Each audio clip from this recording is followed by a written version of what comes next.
In smo za 700 evrov dobili karto in smo rekli, bum, gremo. Ja? In sem hitro dobil enih 10 sopotnikov.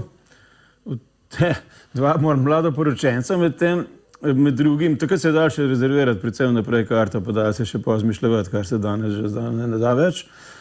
In tista dva sta se takrat ravno poročila, pa sta se medtem, ko smo odšli, že enkrat ločila skoraj, pa spet prišla skupaj, pa spet šla narazen. Tako da v tistem enem mesecu ali pa malo več. Tako da na vse zadnje je tako izpadlo, da on ni šel, ona je šla, namesto njega šla pa ena sorodnica njuna, vsi stari tam nekaj čez 20 in je bilo kar pestro, skratka.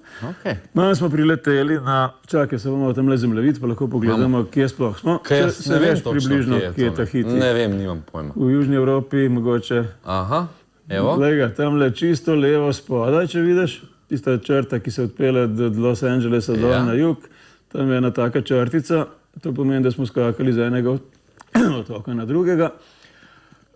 Je pa to ravno 24 ur, oziroma ravno 12 ur odmaknjeno od nas, tako da sploh, če imaš analogno uro, ni treba sploh spreminjati. Če 6 ure, je še vedno 6 ure, ko priješ tja.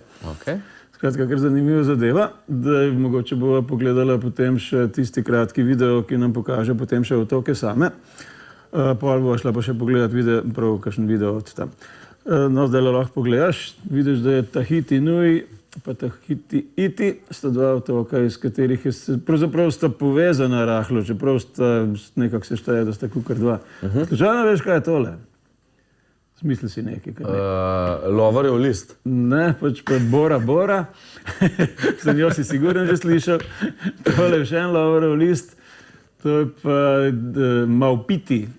Skratka, taki zelo imenitni otok. In opažaš, da je otok pa tak drug otok, ki se okrog razprostira, okrog tega otoka. Tisti atol pravzaprav. Namreč tam so zrasle korale in tiste korale so se tako nagrmadile, da je počas ratal kar otok. In zdaj imajo skoraj vsi, no ne vsi, ampak kar nekaj od teh otokov ima take lepe atole okrog. Tako da je kar pestra zadeva. En najlepših otokov, kjer si bil? A veš, da pravzaprav sem bil rahlo razočaran, sem še več pričakoval, kot je bilo. Čeprav je bilo vse super, pa krasno, pa lepe bele plaže, pa kokosove palme, pa kristalna voda, pa ne vem kaj še vse. Ampak eno razočaranje, plavati ne moreš. Ker je toliko tistih koral povsod, Bog se usmil. Na par mestih se da, ker na par mestih je tako od otoka navzdol globoka voda. Drugače moraš se pa matrati med tistimi mini atoli ali pa takimi podvodnimi. Tiste korale so ostre, ko sam satan, tako da je boljše ne preveč vehementno plavati tam. Kolena si lahko oddereš. Ima pa domačine posebno tehniko, tako nekako odplavaš recimo tistih par 10 metrov do tistega predela, kjer so pač najprej pesek. In kad tistega peska konc, tam so pol korale. In tiste korale so tik pod gladino največkrat. Da obstoja taka tehnika, sem se jo napol naučil, ne pa čist, še zmeri sem malo krval, če to delam, ampak tako nekako plop se predstavljaš čez, kakor da bi plaval, pa ne čist plaval, ampak nekako tako se rineš tam čez tiste korale. In nazaj grede še bolj zoprno, ker so valovi za tabo, ampak pač moraš kar vnaprej razumeti, da boš pač krval, ker drugače ne gre. Je pa zadeva kar zanimiva, je pa draga, pa krepko, kamorkoli greš. Tako da še najcenejša zadeva je to, da živiš pri privatnih familijah. Hoteli so pač take cene, da sploh nimaš kaj z našimi denarnicami tam delati. Še posebno tisti, ki so nad vodo, veš, tiste kučice lepe tam. Naprimer, če primerjava, koliko je to?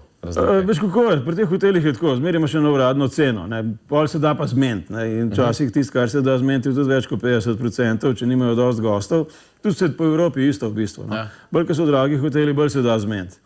In potem imam kakšne take povspetniške prijatelje, ki mi rečejo, v Sheratonu sem bil samo 80 evrov na dan, recimo. Kar je za moje pojme še vedno preveč. Za moje pojme je pa to, nekaj pa cela cena je pa pol. Tako da so take cene pač, tako kot najdražji hoteli v Evropi. Oni uporabljajo še vedno francoske franke, ki niso pravi francoski franki, ampak so pacifiški franki. Tako kot v Afriki uporabljajo afriške franke, še iz francoskih časov, ki imajo tako vrednost, kot so jo nekoč imeli. Francozi že zdavnaj seveda uporabljajo evre, zdaj pa ravno kar razmišljajo o tem, da bi še oni uvedli evro.